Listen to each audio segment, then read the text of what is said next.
안녕하십니까. 시채널 매거진 굿데이 첫 소식입니다. 코로나19 이후 최근 들어 우리 생활과 사회 곳곳에서 일상을 회복해감에 따라 한국교회도 예배 회복을 위한 다양한 방안을 찾고 있습니다. 이 가운데 2022 국민 미션 포럼이 열려서 엔데믹 시대에 예배 부흥과 공동체 회복 방안을 고민하고 합심해 기도하는 자리가 마련됐습니다. 하유진 기자가 보도합니다. 3년 가까이 이어진 코로나19.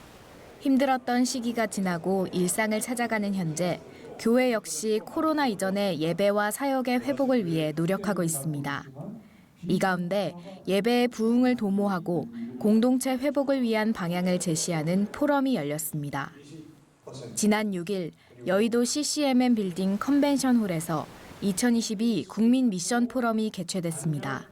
리처치 세상 속으로라는 주제로 열린 이번 포럼에선 코로나19 이후 교회가 공적 신뢰를 얻고 공동체를 회복할 방법에 대한 토론이 진행됐으며 한국교회 지도자들이 자리해 교회의 회복과 부흥에 대한 다양한 의견을 나눴습니다. 이번 국민 미션 포럼은 개회 예배로 그 막을 올렸습니다. 치유하는 교회 김의식 목사의 사회로 시작된 개회 예배엔 여의도 순복음교회 이영훈 목사가 은혜의 말씀을 전했습니다. 이 목사는 어려운 시대에 영혼을 살리고 예수 그리스도의 복음과 평화를 통해 희락을 누려야 한다고 강조했습니다. 오늘 이 귀한 미션 포럼이 이 절망으로 박한 대한민국에 하나님의 나라가 임하게 하여서 의와 평화가 희락이 넘치는 그날을 이 나라가 임하게 되기를 간절히 소원합니다. 예배 후 이어진 첫 번째 토론 주제는 코로나19 속 한국교회 현실 진단과 공적 신뢰 회복이었습니다. 토론에선 한국교회의 신뢰 회복 방안으로 경건 생활을 통한 교회 본질의 회복, 선교적 교회 모델 등이 강조됐습니다.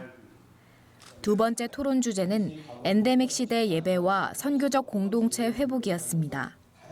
현장 예배와 온라인 예배를 병행하는 위드 코로나 시대 예배 형태를 제대로 인식하고 이 가운데 마을 목회 등 공동체 문화 실천을 위한 방안이 논의됐습니다. 토론부터 예배와 기도회까지 이어지며 이 시대 한국교회의 회복 방안을 함께 고민한 2022 국민 미션 포럼. 많은 성도들의 기도처럼 한국교회에 다시 회복과 부흥의 역사가 일어나길 기도합니다. 시채널 뉴스 하효진입니다. 지난 9월 24일 기독교 대한감리회에 제35회 총회 감독 선거가 열려서 국내 11개 연회 신임 감독이 선출됐습니다. 총 23명의 후보들 중 선출된 이번 총회 감독들은 향후 2년 동안 소속 연회를 총괄합니다. 이번 선거는 정회원 11년급 이상에게만 부여하던 투표권을 정회원 1년급 이상으로 확대한 선거법 개정 이후 처음 치러진 선거로 이전 선거보다 6천여 명 늘어난 15,000여 명에게 투표권이 부여됐고 83.3%의 높은 투표율을 기록했습니다. 기독교 한국침례회가 지난 4일 경기도 안성 함께하는 교회에서 112차 총회 78대 의장단의 이취임 감사 예배를 드렸습니다. 직전 총회장인 고명진 목사가 예배 설교를 전했고 78대 신임 총회장인 김인환 목사는 취임패를 받으며 총회장에 취임했습니다. 김인환 목사는 취임사에서 치유하고 회복하는 교단을 만들겠다는 메시지를 전했습니다.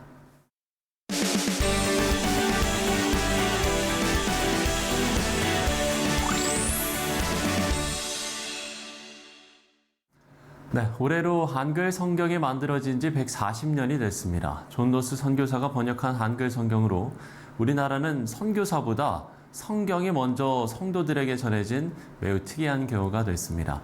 오늘 이슈 포커스에서는 한글 성경이 현재 우리에게 남긴 건 무엇일지 한글학회 권재일 이사장 모시고 이야기 나눠보겠습니다. 이사장님 안녕하십니까? 네, 안녕하십니까? 예. 반갑습니다.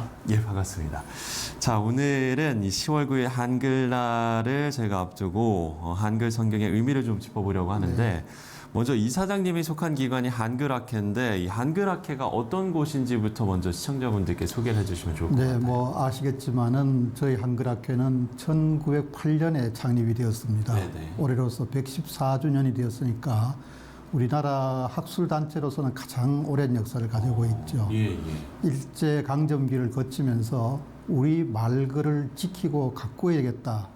그런 생각을 가지고 우선 큰 사전을 편찬했습니다. 네. 큰 사전을 편찬하기 위해서 꼭 필요한 것이 두 가지가 있는데요. 한글 맞춤법이 통일이 돼야 되고 표준어가 정해져야 되는데 오늘날 우리가 쓰고 있는 한글 맞춤법과 표준어는 바로 한글학회에서 만든 그런 것이니까 대단히 우리 언어 생활에 끼친 영향이 큰 학회라고 할 수 있겠죠. 지금도 우리 말과 글에 대한 연구와 그리고 국민 계몽을 함께하고 있는 학술단체라고 말씀드릴 수 있겠습니다. 예, 그렇군요. 매년 한글날 관련 행사들도 진행을 하고 계실 텐데 그러면 우리가 이 한글날의 의의라고 해야 될까요? 이런 거 어떻게 좀 설명을 해 주실 수 있을까요? 한글날은 우리 글자, 즉 후민정음을 만든 날을 기념하는 날이잖아요. 예, 그렇죠. 전 세계에서 글자를 기념하는 나라는 거의 없습니다. 우리나라만 독특한 그런 기념일이죠. 그래요. 예, 언어를 기념하는 나라는 종종 있지만은 네네. 그래서 글자를 기념하는 날이 한글날인데 글자뿐만 아니라 글자의 근원이 되는 말 그리고 더 크게 문화까지 함께 아우르는 축제일이라고 할 수 있겠죠. 특히 올해는 아까 일제강점기 얘기를 했는데 1442년에 큰 사전을 만든다는 이유로 일본이 우리 학자들을 다 잡아간 것이 바로 며칠 전 10월 1일이었습니다. 그래서 올해가 그 80주년이 되는 해죠. 그래서 오늘 저희 학교에서는 그것과 관련된 것을 우리는 조선어학회 순환 사건이라 하는데 거기에 대한 학술대회를 오늘 하루 종일 해서 마쳤고요.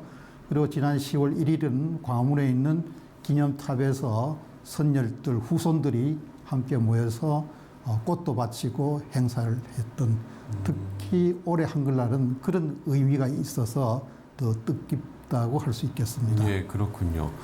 앞서 이제 말씀을 드린 대로 올해가 또 한글 성경이 만들어진 지도 140년이 되지 않았습니까? 당시 이 한글 성경은 그러면 어떻게 만들어진 겁니까? 예, 그러니까 1882년 3월 24일 날 네. 누가복음 전서 그것이 출판됐잖아요.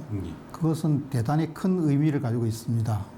나중에 다시 말씀드리겠지만은 기독교 보급에 끼친 영향도 크지만은 무엇보다도 한글을 대중에게 보급했다고 하는 그런 의미도 있죠. 예. 잘 아시다시피 존 로스 선교사는 영국 출신이잖아요. 그분이 이제 중국 만주 지방에 와서 선교를 했는데 거기서 우리 상인들을 만났습니다. 그래서 우리 상인들을 만나서 한국어도 배우고 또 그것을 해서 로스 선교사가 우선 한국어 문법책도 먼저 썼죠. 예. 그런데 가만 살펴보니까 한국어로 된 성경이 없고 한문으로 된 성경만 있어가지고 이렇게 해서는 선교 활동이 참 어렵겠다. 즉 한문이라고 하는 것은 일부 극소수 지식 계층만 아는 거잖아요. 그러나 기독교 선교는 온 백성들을 대상으로 해야 되는데 한문 성경으로서는 도저히 안 되겠다 해서 이분이 한글 성경을 만들기로 생각을 했죠. 그래서 그때 그 지방에 와 있던 한국 주로 상인인데요. 이 상인들 이응찬이라든지 이런 분들의 도움을 받아서 우선 한국어도 배우고 이분들과 함께 한글 성경을 만들었죠. 그래서 누가복음을 출판한 것이 바로 140년 전인 1882년이다. 이런 의미에서 존 로스 선교사의 업적이라 한다면은 바로 한글 성경을 처음 편찬했다고 하는 점하고 두 번째로는 그것으로 인해서 한글 발전에 크게 기여했다는 점, 이런 그것을 높이 평가해야 되리라고 생각합니다. 예. 그때 이제 번역에 참여한 사람들이 그 이후에 이제 개신교 역사에 또 뿌리가 되지 않았습니까? 네, 그 아주 중요한 얘기인데요. 아까 말씀드린 이응찬, 서상윤 이런 분들과 여러 사람들이 성경 번역에 직접 참여했습니다. 예. 왜냐하면 존 로스 선교사 한국어에 약하니까 그래서 이분들이 한문으로 된 성경을 번역하고 그것을 한글로 적고 이렇게 했다는 점. 즉 그런데 여기에 참여했던 분들이 바로 세례 교인이 됩니다.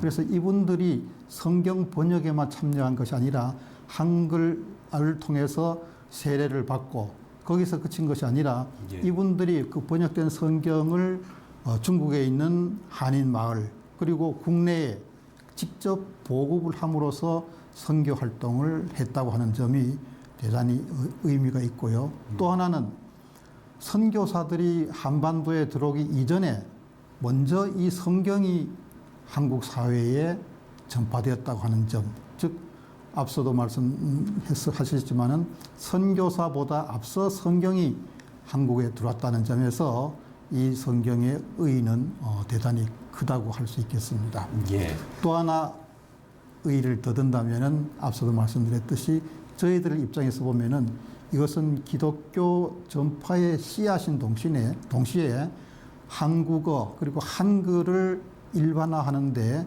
크게 기여했다는 점에서 우리 국어 학사상에서 대단히 의의를 지니는 그런 업적이라고 볼 수 있겠습니다. 그렇군요. 저희가 이제 이 대목에서 우리 민족에게 또 모든 민족에게 글이란 어떤 건가 이런 또 의미를 또 짚어봤으면 하는 게 뭐 앞서서도 1942년에 이제 일본이 행했던 어떤 네. 그런 일들을 얘기를 해주셨습니다만 우리나라가 일제 강점기를 거쳤을 때도 일제가 했던 일이 바로 이 말과 글을 없애야 했던 이 그렇죠. 부분이지 않습니까? 민족에게 글이란 어떤 의미일까요? 어떤 그 민족의 가장 핵심적인 정체성은 문화라고 할 수 있잖아요. 예, 그렇죠. 그 문화의 뿌리는 바로 말입니다. 그리고 말을 기록하는 것이 글자지 않습니까? 그래서 민족을 지키고 문화를 지키기 위해서는 말과 글을 지켜야 되는데 그 반대로 어떤 민족을 말살시키기 위해서는 식민 통치를 할 때에 먼저 문화를 없애야 되는데 거기에 앞서서 가장 먼저 없애는 것이 말을 쓰지 못하게 하고 글자를 쓰지 못하게 하죠. 그래서 일제 강점기에 그런 상황에서 앞서 말씀드린 저희 학회에서는 말과 글을 지키기 위해서 노력했지만은 일제 경찰에 의해서 그것이 수포로 돌아가기도 했고 어려움을 겪었죠. 그래서 우리가 광복 이후에 말과 글을 되찾았다라고 하는 것은 바로 민족을 되찾았다 그런 의미라고 볼 수 있겠습니다. 예. 자, 한글 성경이 만들어지고 나서 그 이후에 일어난 일들도 주목을 해봐야 될 것 같은데 어떤 일들이 일어났습니까? 네, 저는 깊이 있게는 모르지만은 예. 이 성경이 한반도에 전해짐으로써 기독교 보급, 즉 복음 전파가 본격화되었다. 저는 그렇게 생각할 수 있습니다. 성경 없이 복음 전파는 사실 어렵지 않습니까? 그런 의미에서 이 한글 성경의 발간은 한반도에서 기독교의 씨앗을 틔웠다. 이렇게 볼 수 있겠고요. 예, 예. 그다음에 그걸 통해서 우리 민족의 핵심이라 할 수 있는 글자 생활이 한글로서 본격화되었다고 볼 수 있습니다. 아시다시피 한글이 1446년에 공포되었지만은 그동안 나라 글자로서의 대접을 못 받았거든요. 예, 예. 그런데 1882년 성경이 나온 한참 후에야 1894년에 고종이 국문으로 인정을 하기 이르렀습니다. 그러니까 한글 성경의 의미가 20년 더 빠르니까 더 가치가 있죠. 그래서 이 덕분에 우리가 오늘날 한글을 우리 글자로 편하게 의사소통할 수 있는 계기를 마련한 것이 바로 저는 이 한글 성경의 출발이라고 볼 수 있습니다. 예. 사실 종교개혁 당시에도 그야말로 일부 특권 계층만 읽을 수 있었던 라틴어 성경이 이게 독일어로 이제 번역이 되면서 종교개혁의 하나의 또 원동력이 되지 않습니까? 우리가 앞서서도 이제 민족에게 글은 어떤 의미인가를 이야기를 해봤다면 언어의 힘이 참 이 무형의 자산임에도 불구하고 언어의 힘이 대단하다라고도 또 얘기를 해볼 수 있을 것 같아요. 네. 언어라고 하는 것은 개별성을 지니잖아요. 만약에 전 지구인들이 한 언어만 쓴다고 한다면은 예. 언어가 지니는 가치는 단순히 의사소통의 도구에 지나지 않죠. 그렇겠죠. 그러나 전 세계에 지금 7천여 개의 언어가 있는데 그 언어에는 그것을 쓰는 사람들의 정신, 역사, 문화, 그리고 생활 양식 이 모든 것이 고스란히 담겨 있는 인류 문화의 흔히 보고라고 얘기하지 않습니까? 그런 면에서 언어는 각각 개별성을 지키기 때문에 그 자체가 매우 소중한 문화유산이다. 그래서 언어를 지키는 일이야말로 민족, 더 나아가서는 국가를 지키고 세계 문화를 지키는 일이라고 생각을 합니다. 예. 자, 오늘 한글과 또 한글 성경의 의미에 대해서 다시 한번 생각할 수 있는 기회가 됐던 것 같은데, 끝으로 한글 사용에 대해서 당부하고 싶으신 또 말씀도 있으실 것 같아요. 이 말씀을 듣고 저희가 대담을 마무리하도록 하겠습니다. 네. 언어 생활에서 제일 중요한 것은 물론 의사소통이죠. 그러나 저는 현재 우리가 안고 있는 가장 큰 문제가 상대방을 배려하고 존경하지 아니하는 언어 행위, 즉 상대방의 가슴에 못을 박는 그러한 언어 생활하는 경우를 우리는 사회에서 참 자주 봅니다. 그래서 우리는 한글날뿐만 아니라 언제든지 간에 상대방을 배려하는 언어 생활을 하는 것이 우리 사회를 올바르게 이끌어가고 문화를 발전시키는 방향이 아닌가 그렇게 생각합니다. 예. 자, 상대방을 배려하는 언어 생활을 하자라고 이렇게 당부를 해주셨습니다. 네, 오늘은 한글학회 권재일 이사장과 이야기 나눠봤습니다. 오늘 말씀 고맙습니다. 네, 고맙습니다.